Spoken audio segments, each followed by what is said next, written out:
Hospitals లో gyms, కసరత్తుల treatments. పూర్తి వివరాలకు చదవండి రేపటి సాక్షి దినపత్రిక. మూసీ హైడ్రా బాధితులు పరామర్శించేందుకు బీఆర్ఎస్ బృందం క్షేత్రస్థాయి పర్యటనకు బయలుదేరింది. ఇవాళ బండ్లగూడ జాగీర్, హైదర్ షా కోట్, గంధంగూడలో హరీష్ రావు, సబితా ఇంద్రారెడ్డి బీఆర్ఎస్ బృందం పర్యటించనుంది. ఈ బృందంలో బీఆర్ఎస్ హైదరాబాద్ ఎమ్మెల్యేలు, మాజీ మంత్రులు కూడా పాల్గొంటారు. ఇప్పటికే హైడ్రా బాధితులకు న్యాయ సాయం చేస్తామని బీఆర్ఎస్ ప్రకటించింది. ఓ తుగ్లక్ ప్రభుత్వం లాగా అయిపోయింది, పిచ్చేవుడి చేతిలో రాయిలాగా అయిపోయింది. నీ ప్రాధాన్యత ఏంది? పేద ప్రజలకు మందులు ఇవ్వడం నీ ప్రాధాన్యతన్నా? పేద పిల్లలకు కడుపు నిండా అన్నం పెట్టడం నీ ప్రాధాన్యతన్నా? రైతులకు ఇచ్చిన మాట ప్రకారంగా 7,500 రైతు భరోసా ఇవ్వడం నీ ప్రాధాన్యతన్నా? 1,00,000 కోట్లు పెట్టి నువ్వు సుందరీకరణ చేయడం నీ ప్రాధాన్యతనా? ఏది నీ ప్రాధాన్యత? నువ్వు ఏం చెప్పి ప్రజలకు అధికారంలోకి వచ్చావు? ప్రజలకు ఇచ్చిన మాట ముందు నిలబెట్టుకో. సోనియా గాంధీ గారు తానే స్వయంగా హైదరాబాద్కి వచ్చి ప్రజలకు నేను మీ తల్లిగా హామీ ఇస్తున్నాను, ఇదే తుక్కుగూడలో మరి హామీ ఇచ్చారు. నేను అడుగుతా ఉన్న సోనియా గాంధీ గారిని, మీరు ప్రజలకు ఇచ్చిన హామీలు ముందు అమలు చేస్తారా? హామీలు పక్కన పెట్టి ప్రజలను గాలి కొదిలేసి పాలన పక్కన పెట్టి 1,00,000 కోట్లు పెట్టి మూసి సుందరీకరణ చేస్తారా? రాష్ట్రంలో రేవంత్ రెడ్డి పాలన పిచ్చోడి చేతిలో రాయిలా మారిందని మాజీ మంత్రి హరీష్ రావు ఫైర్ అయ్యారు. తుగ్లక్ పాలన సాగుతోందని మండిపడ్డారు. సర్కార్ దవాఖానాల్లో మందులు లేక రోగులు ఇబ్బందులు పడుతుంటే రేవంత్ మూసీ సుందరీకరణ అంటూ కాలయాపన చేస్తున్నారని విమర్శించారు. ప్రజలకు ఇచ్చిన హామీలు అమలు చేయాలని డిమాండ్ చేశారు.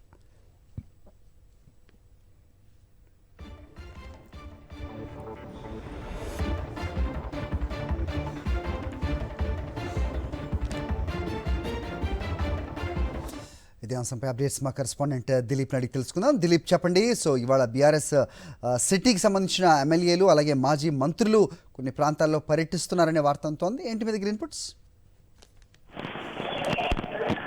హరీష్ చూసుకోవచ్చు, కాసేపటి క్రితమే తెలంగాణ భవన్ నుంచి మాజీ మంత్రులు హరీష్ రావు, సబితా ఇంద్రారెడ్డి, మల్లారెడ్డి, అలాగే దొంగల కమలాకర్, మహమ్మద్ అలీ, ఈ మంత్రులు మాజీ మంత్రులతో పాటు అలాగే గ్రేటర్ హైదరాబాద్ ఎమ్మెల్యేలు కూడా ఇటు ఏదైతే రాజనగర్ నియోజకవర్గం ఉందో అక్కడ గండం కూడా హైదర్ షాగోకు వల్ల కూడా తదితర ప్రాంతాల్లో పూర్తి పరివాంత ప్రాంతాల్లో ఉన్నటువంటి ఈ హైడ్రా అలాగే మూసీ సుందరీకరణ పేరుతో రివర్ బెడ్ అంటూ పాల్చేసినటువంటి బాధితులను పరామర్శించడానికి బయలుదేరని చెప్పొచ్చు. బాధితుల పక్కన ఇప్పటికే బీఆర్ఎస్ పార్టీ నిలబడుతుంది అంటూ కూడా బీఆర్ఎస్ వర్కింగ్ ప్రెసిడెంట్ కేసీఆర్ తో పాటు మాజీ మంత్రి హరీష్ రావు కూడా ప్రకటించారు. సో ఈ నేపథ్యంలో ఈ బాధితులకు అండగా ఉండేందుకు బీఆర్ఎస్ పార్టీ ప్రతినిధుల బృందం బయలుదేరించి వాళ్ళకు భరోసాను ఇవ్వడము అలాగే ధైర్యాన్ని కల్పించే విధంగా కూడా కార్యక్రమాలు ఉండబోతున్నాయని చెప్పుకోవచ్చు.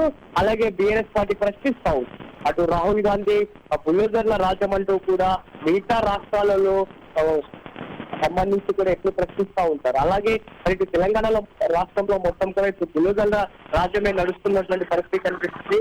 సో రాహుల్ గాంధీ ఒక రకంగా వ్యవహరిస్తారు, సో మరో పక్క రాష్ట్రాల్లో ఒక రకంగా వ్యవహరిస్తున్నటువంటి కూడా ఆరోపణలు చేస్తా ఉన్నారు. అలాగే కేవలం పేద తరగతి మధ్య తరగతి ఇళ్ల కూల్చివేతల టార్గెట్ గా ఈ హైడ్రా పనిచేస్తా ఉంది అని చెప్పి కూడా కొంత బీఆర్ఎస్ పార్టీ ఆరోపణలు చేస్తా ఉంది. సో అలాగే ఇటు మూసీ సుందరీకరణ పేరుతో ఇప్పటికే కొంత నిర్వాసితులకు రివర్ బెడ్ అంటూ కూడా ఇటు ఇప్పటికే మార్క్ చేశారు. అసలు మూసీ రివర్ బెడ్ కి సంబంధించి అసలు ఎఫ్సిఎల్ ఎంత అనేటువంటిది నివేదిక కూడా ప్రభుత్వం దగ్గర లేదు అనేటువంటిది కూడా ఇటు బీఆర్ఎస్ పార్టీ ఆరోపణలు చేస్తున్నటువంటి పరిస్థితి కనిపిస్తుంది.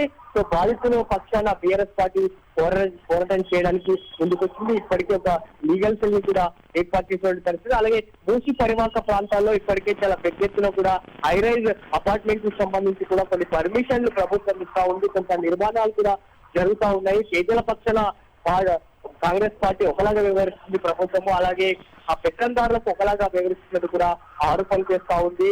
బడాబాబులకు నోటీసులు ఇస్తా ఉన్నారు, పేదలకు మాత్రం నోటీసులు ఇవ్వకుండా వాళ్ళ గృహాలను కూల్చివేస్తున్నట్టు కూడా ఇటు ఆరోపణలు చేసినటువంటి ఈ నేపథ్యంలో ఇవాళ టీఆర్ఎస్ నేతల పర్యటన కొనసాగుతుంది. రాజీవ్ నగర్కి సంబంధించి ఈ బండ్లగూడ జాగీరు అలాగే గంధం కూడా హైదరాబాద్ ఈ ప్రాంతాల్లో ఉన్నటువంటి మూసీ పరివాహక ప్రాంతాల్లో ఉన్నటువంటివి అయితే ఇక్కడ క్లియర్ గా చెప్తున్నారు. అటు బాధితులు కూడా మేము ఇక్కడ కూడా కబ్జాలు చేయలేదు, సో అన్ని కూడా లీగల్ గా మా దగ్గర కూడా అన్ని డాక్యుమెంట్స్ ఉన్నాయి. సో దానికి సంబంధించి ఇప్పటికీ బ్యాంకుల్లో లోన్లు తీసుకున్నాము. అలాగే ట్యాక్సులు అన్ని కూడా మేము అన్ని కూడా కడతా ఉన్నాము. అలాగే కరెంటుకి సంబంధించి అలాగే నల్లాలకు సంబంధించి కూడా అన్ని బిల్లులు కూడా అన్ని మేము పూర్తి స్థాయిలో అన్ని కూడా కడుతున్నాము. గత 20 సంవత్సరాలు 30 సంవత్సరాలు నివాసాలు ఏర్పాటు చేస్తున్నాము. ఇప్పుడు వచ్చి సడన్ గా ఈ హైడ్రా పేరుతో కానీ అలాగే మూసీ సుందరీకరణ పేరుతో కానీ ఈ భవనాలు పూర్తి చేసామంటే మేము ఎక్కడికి వెళ్ళాలి అంటూ కూడా చాలా పెద్ద ఎత్తున కూడా ఆందోళన చేసిన పరిస్థితి కనిపిస్తుంది. Hari alright, thanks for the inputs Dilip.